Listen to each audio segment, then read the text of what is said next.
Welcome to the Business Blast podcast. I'm your host, Tyler Wagner. This episode is brought to you by Authors Unite. Authors Unite makes the process of becoming a published, best-selling author as simple as sipping your morning cup of coffee. You can learn more about Authors Unite at authorsunite.com. Now, let's jump into the episode.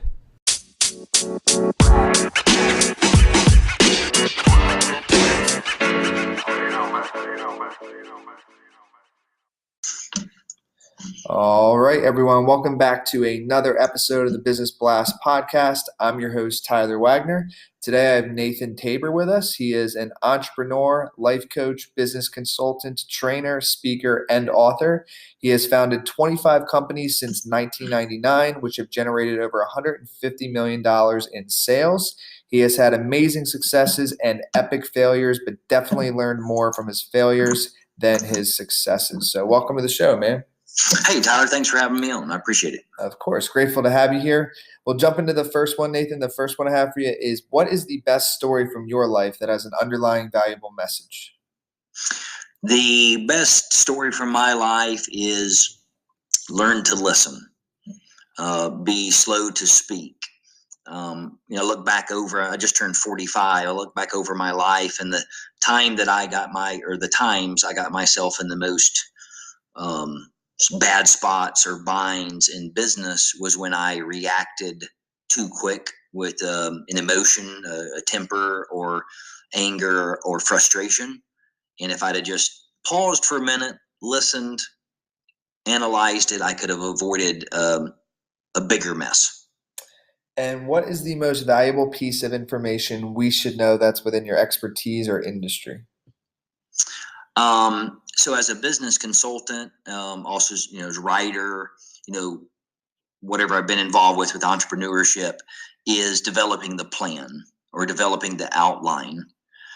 We do it in our everyday lives. If we travel, if we go on vacation, if we're planning a trip, we take time to make sure that everything is in order. But something about when we go to start a business or, launch a new line within our business, we lay all of that to the side and just run out and start producing or trying to sell or advertising. And then when it doesn't turn out the way we want it to, we question why. Why did it fail? Well, if you don't have a plan, if you don't have the foundation, the likelihood of succeeding is slim. And if you do succeed, the likelihood of sustaining it becomes even slimmer because the foundation's not right. Agreed. And it might tie in, but what's your best piece of overall business advice? So not necessarily industry specific. Seek counsel, seek wisdom from others.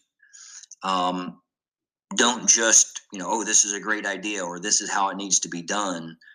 Go in and find a mentor or find, someone in the company or someone in your same industry, but in another state that's not your competitor, someone, and say, hey, this is what I'm thinking about doing. Share the plan with them and then let them speak about what they see that you have missed. Because I found, Tyler, I don't know about you, but I can have the greatest plan and go sit down with my wife or someone else and show it to them. They're like, oh, you missed this. And it's like the simplest thing, but it was a pretty important thing. Yeah. I've had that happen before. It's funny too. It happens to me every time. Yeah, literally every time, especially, because we were talking before about books and stuff. Like I can proofread and edit my, not really edit. I'm definitely not an editor, but I can proofread my own book 10 times and there will still be mistakes. And it's that, and that's why you need an editor and you need some other eyeballs on there because I don't know what it is. My eyes play tricks on me, or it's just when you're so deep in your own work, you just do not see everything as it is. So you got all the main points right? Yeah. All the major components are there, and all the major thoughts are there, which is great. But I always tell people, the biggest problems, what they always start at? Something small. Yep. They might quickly become big, but everything traditionally starts very small or minute, and it builds over time. Mm-hmm. And so when you're reading that, you look for the big things, but the smaller things, your mind, for whatever reason, mine does it too, skips over those. Yeah, it's very interesting. But yeah, no, you're right. Even the big problems start small. Um, and if you could give your younger self one piece of advice, what would that be?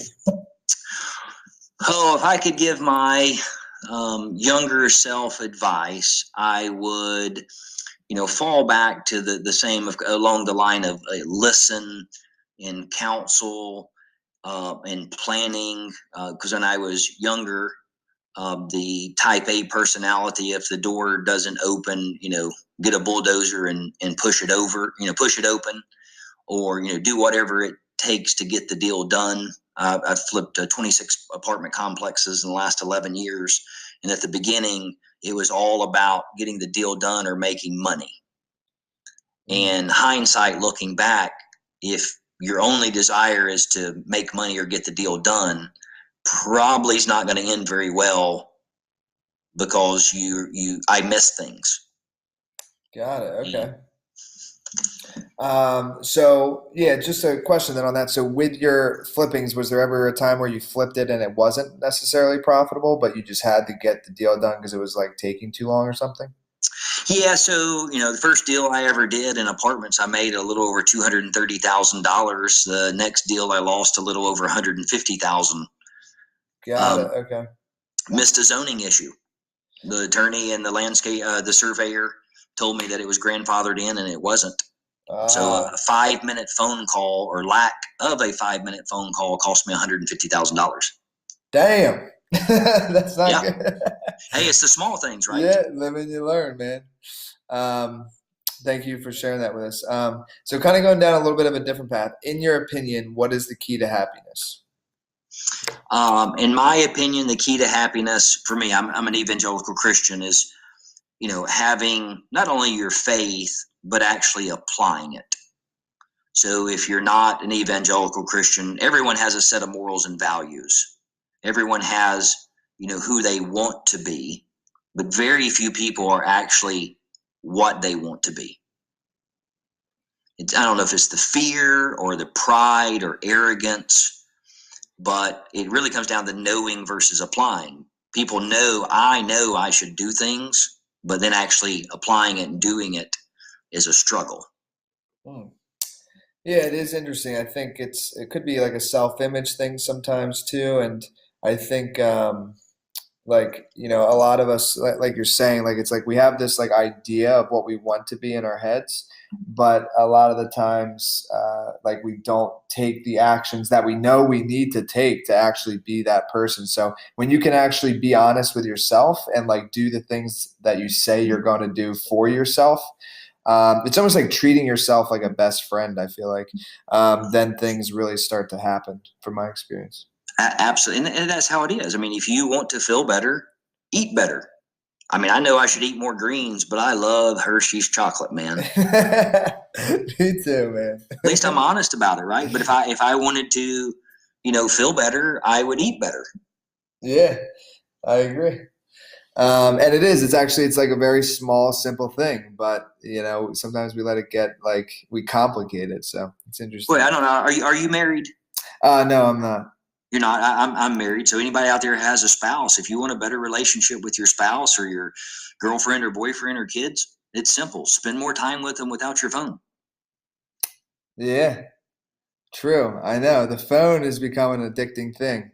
But yeah, I think it's important to just turn the phone off. There's usually on Sundays, what I'll do is I'll just turn my phone off for an extended period of time, and it actually feels really good.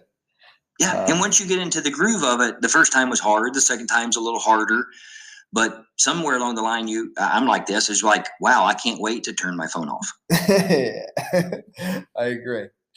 Um, so I'm excited for your answer on this next one. What is the best book that you've read, and what was the number one thing you learned from that? This is a cliche saying, but for me, the book of Proverbs, not only but from a biblical standpoint, but just from a practical.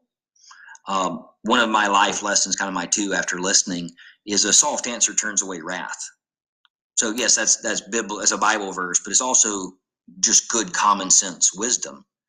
If someone's getting ready to argue with you and you argue with them, I always say if your voice goes over, if you start yelling, both have lost. Mm.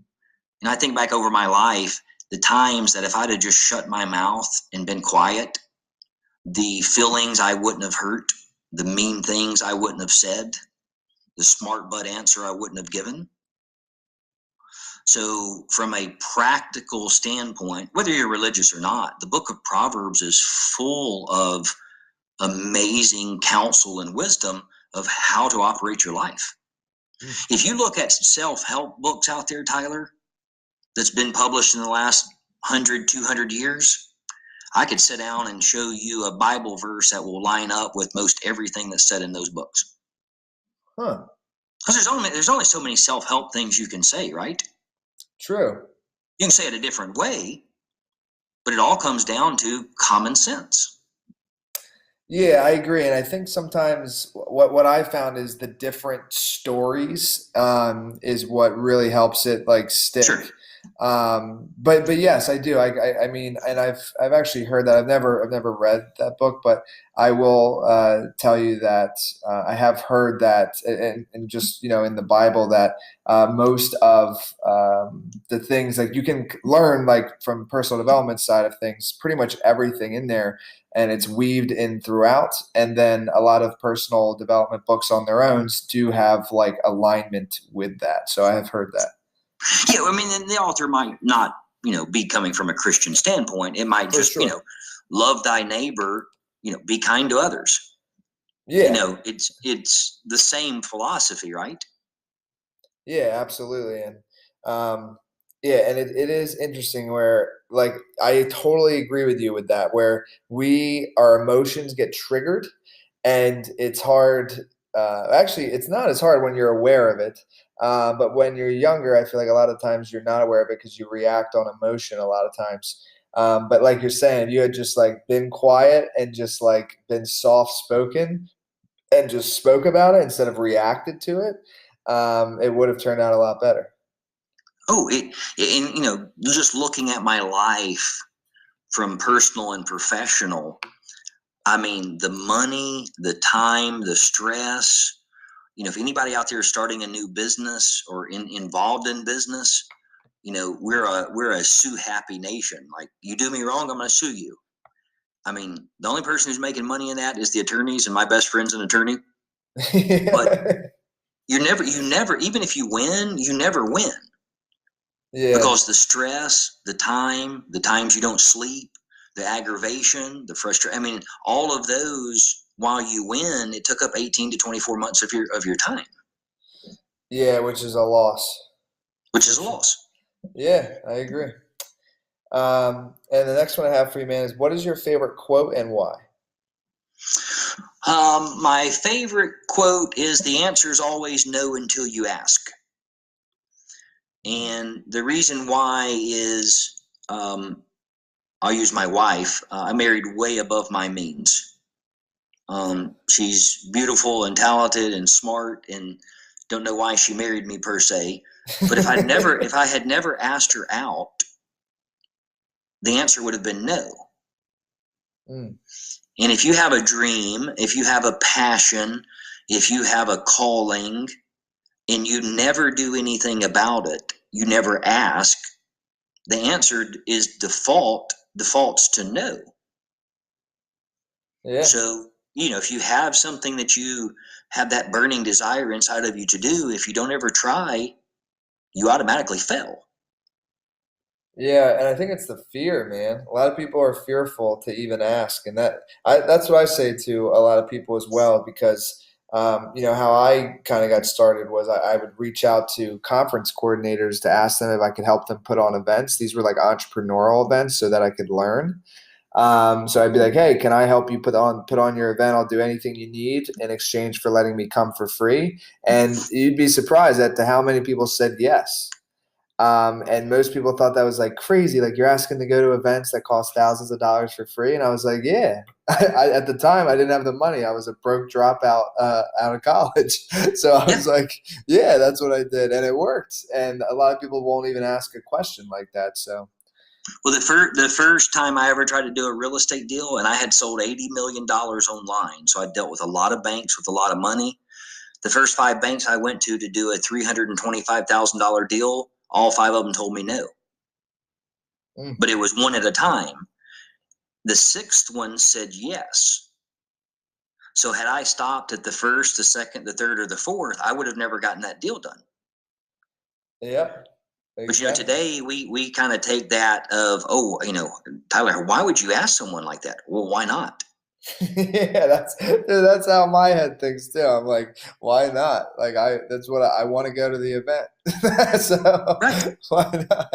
And and if it's an entrepreneur or a business event or something, I mean, they're probably like, well, hey, if this guy's, got enough gumption behind him to call up and ask and be honest about it, he's the type of person we want to learn our system. Yeah, exactly.